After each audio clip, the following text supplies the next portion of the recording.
One of my biggest gifts, and I like to call my empathy a gift now, is because I finally understood why I was the way that I was. Now, if you don't know what an empath is a person that can feel things. So if you walk into a room and you feel the energy change in your body, you're more than likely an empath. And empaths tend to have difficulties with discerning whether the energy is theirs or it's someone else's. Now, in the instance of myself working inside of a funeral home, I had to learn if it was my feelings that I was feeling or if it was the descendant that I was working on. And how I kind of came to terms with figuring out if it was my energy or if it was theirs is that I would pay attention to my mood before I would go into the vicinity. So if I was in a happy-go-lucky mood and I was just feeling full of life, and I know that once I walked inside of those doors and I got sad and I just had a heavy energy over me, I realized that it wasn't my feelings that I was picking up. I was actually picking up the descendants' emotions. And a lot of the reasons that I did was because a lot of them hadn't crossed over yet, or they didn't understand what was going on, or they just weren't ready to leave. And I could feel that energy. Now, a lot of the times it's peaceful. So whenever I walk in and I serve someone, whether it's a female or a male, whenever I do prepare them, I can kind of get a sense of where they are. And so that kind of sets the tone for the service. So if it's say it's an older lady who's lived a full life and she was someone's grandmother, I kind of take on that energy as if this were my grandmother, how would she like to look? I could kind of get a feel of the person without actually even knowing them. Now, I like to get a little personal. I like to ask their name. I like to know that information, and it just helps me kind of understand what that this person may be going through. Now, some people, before they pass away, they're at peace. They'll tell you, I'm gonna die in 3 days, and then they pass away. Then you have others who were out and about living life as if they had another day to live, and then they pass away in a traumatic way, and I could feel that. Now, a lot of people don't believe in certain things. I feel like people choose not to see that side and they'll block it out. So with a lot of people, I'll be around them and I'm like, something doesn't feel right. Something doesn't feel right. And more than likely, something wasn't right. I'm gonna start rambling on about, my personal life, but as far as my professional experiences, I would go in and say someone passed away from a traumatic death. I go in and I cover them with love because I'm the type of person, I am grateful for life, and working in this industry, it's helped me appreciate people so much more. I was already the type of person that just threw love out like it's glitter. Like, here's some love. You want some love? You get some love. You get some love. That was me. Well, that is me. But I would prefer to give that love and energy to someone who, for one, still needs it. And for two, where I don't have to feel like I necessarily need to receive that love back. And I feel also that with people nowadays, people don't know how to love. People don't have understandings. They don't want to understand how other people are dealing with life, what they're going through. So I decided that if I'm going to give my love, I'm going to give it to someone who needs it more to, and you know, in my opinion, needs it more at that moment versus someone who could just take it and throw it away. You know, so I would prefer to give that to the families. And the families that I've worked with have been so grateful. Now, I put so much energy into preparing someone that the families come in and they're like, I couldn't cry. She was so beautiful, or he looked so peaceful that I could not cry at all. And that right there for me is a healthy step to help families through the grieving process. Because when you go inside of a funeral home and you look at your loved one and you're like, this does not look like my mother. This does not look like my father. This does not look like my sibling. That adds even more trauma to the grieving process. So by me using my empathy, I go in and I'm like, okay, I haven't met the family yet, but I get a sense of feeling that this person was very loving and caring. And I want to return that to them by preparing them and giving them the most familiar, gentle look that I can, that these families are able to mourn in peace. I found it hard to serve children because I have children of my own.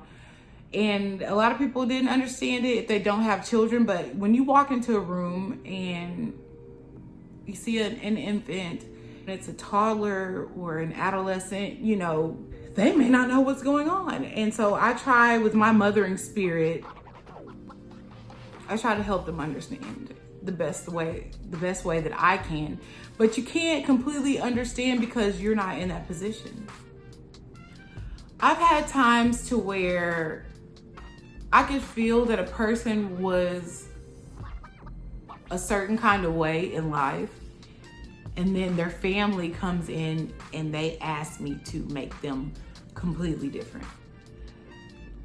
That was hard for me because I'm fighting against two energies, two sides. So you have the family that's like, I want them to wear this, I want them to look like that, I want them to, you know, have this certain kind of look about them. And then whenever I go into the room and I start to prepare the descendant and I look at their picture and I'm like, this person doesn't feel the way that the family wants them. But being that this is my job and can't necessarily speak for themselves, I have to follow the family's request. And it's been times to where I've had someone that they felt more of a tomboy, or, you know, someone that didn't really like to dress up like a woman per se, like wear the lipstick, the nail polish, things like that. They were more of a pantsuit, you know, new color, if any nail polish, no lipstick, nothing, you know? And I had to make this person look like they were completely different. And I've had to actually redo someone's nail polish 5 times. And for some people that might not be a big deal, but they don't move. They can't unless you move them. I don't look past things like that. Like, that is not a coincidence. And I realized that because we had so much trouble preparing her. And I took in account, I had to redo her nail polish 5 times. And for one, I feel like she wasn't ready to go. Like, oh no, nope, you ain't about to paint my nails. Especially not this pink. I can feel that. And I know a lot of people who know me, they watch this video like, you know, I thought she was weird, but now she. If I tell you I feel something, I feel it. And I had to learn how to accept that about myself. And if others didn't respect that, then I dream about things. And the hardest part about being an empath and picking up those feelings is that you may go home and dream about the person that you serve. And so I try to block that part off of it. I try to look more and give more energy to the peaceful aspect of it to help them cross over. And me being an empath, you know, a lot of people in this industry may be like, oh, you're too sensitive for this, or, you know, you can't be a crybaby and do this, you know, you gotta suck it up. And the people that I work for, they helped me find that strength. And I'm very grateful for it, because if I hadn't have had them, you know, this may have went a totally different way. I might have lost my mind. But I changed that energy of grief and anger and misunderstanding into love and compassion. And I serve these families with integrity, and I have a lot of patience. So if someone doesn't feel like the service that I provided was the best, I'm going to change it. And I'm not going to get frustrated with them. And that's what you have to understand. You cannot work in an industry where love, compassion, and integrity are the basis of your business and not have a soul. You can't. I mean, you can, but just think about you being in that person's shoes. How would you feel? That's how I serve every family. This is their mother and they want her to look amazing. Or this is their brother and he wanted his hair braided, and in certain circumstances it may not be attainable, but guess what? Head traumas, you go in and you make hair pieces. You put so much dedication into the service that you provide because that's your job. It's just like being a teacher and not wanting to teach, or being a doctor or a nurse and not being comforting and offering, you know, professional bedside manner, or not going over and beyond and giving the best treatment that you can. You know, you can't work in certain fields that requires you to be emotionally inclined and not be.